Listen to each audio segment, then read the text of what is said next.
এই টনি কি কয় ফাহিমকে নিয়ে? ফাহিম নাকি সমকামিতা করে, ফাহিম নাকি একজন গে, ফাহিম নাকি ছেলে ছেলে মিলে রোমান্স করে। এটা কি কোনো কথা? গত একদিন আগে শুনলাম ফাহিম আর টনির মধ্যে সম্পর্ক আছে। ফাহিমের এই সম্পর্কের জন্য ফাহিমকে দূরে পাঠিয়ে দিছে, কারণ ফাহিম ব্ল্যাকমেল করতেছিল টনিকে যে তাদের সম্পর্ক সোশ্যাল মিডিয়ায় বলে দিবে ফাহিম।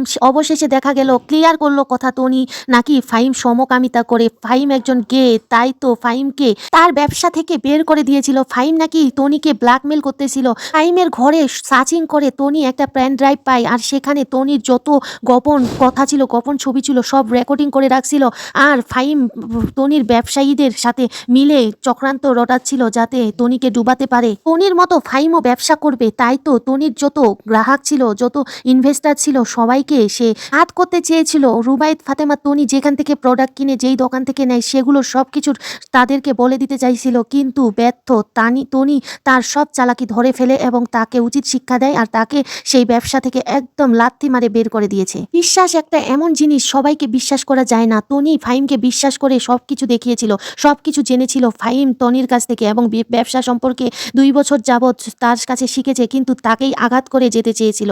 টনিকেই নিচে নামিয়ে সে উপরে উঠতে চেয়েছিল। কিন্তু কি একটা ব্যাপার, বলে না, কারো খারাপ চাইতে গেলে সেও খারাপিতে পড়ে। তাই তো টনির চালাকি ধরতে পেরে একদম লাত মারে তাকে দোকান থেকে বের করে দেয়। আর কিছু কিছু পাবলিক এমন আছে ফাহিমের সাথে টনিকে সম্পর্কে জড়াই দিচ্ছে। টনির সাথে নাকি অবৈধ সম্পর্ক ছিল ফাহিমের। এর সাথে ফাহিমের কি সম্পর্ক ছিল সেটা টনি প্রমাণ সহ একদম দেখিয়ে দিল পাবলিককে। আর আমি তখন ঘুমাচ্ছিলাম, আমি সকালে টের পেলাম। তাই তো আপনাদেরকে এখন ভিডিও করে শোনাচ্ছি। তবে আপনারা যদি সাবস্ক্রাইব না করেন, ভিডিও করা বন্ধ করে দিব। টনি নাকি ডিপ্রেশনে ছিল, তাই তো টনি আবার বিয়ে করেছে।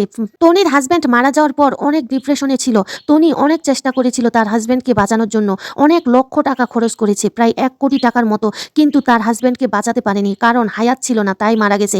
এই স্বামী মারা যাওয়ার পর ডিপ্রেশনে থাকায় 3 মাসের মধ্যে টনি আবারও সম্পর্কে জড়ায় আর বিয়ে করে। কিন্তু অনেকেই বলতেছে এই সম্পর্ক যে বিয়ে করেছে তার সাথে নাকি 2 বছর আগেই সম্পর্ক ছিল, কিন্তু সেটা আজকে সে ক্লিয়ার করেছে, সে প্রমাণ দেখিয়েছে। তার সাথে জুলাই মাসে তার সম্পর্ক হয়, আগস্ট মাসে বিয়ে হয়, কারণ একাকিত্ব, সে একা থাকতে চায় না, তার সন্তানের বাবাকে চাই, তার সন্তানের একজন বাবা হোক, একজন তার সাথী হোক, তাই তো সে বিয়ে করেছে। টনি বলল উনার হাজব্যান্ড মরে যাওয়ার পরে উনার কথা বলার কেউ নাই। টনি অনেক ডিপ্রেশনে পড়ে গেছে। এত বড় বড় ছেলে মেয়ে থাকার পরেও মানুষ ডিপ্রেশনে, আবার ডিপ্রেশন কেমনে কিভাবে পড়ে, সারাদিন কাঁদছে, বাসায় গিয়ে ছেলে মেয়েদের সাথে সাথে সময় কাটাতেই তো মানুষের সময় পার হয়, আবার ডিপ্রেশন আসলো কই থেকে?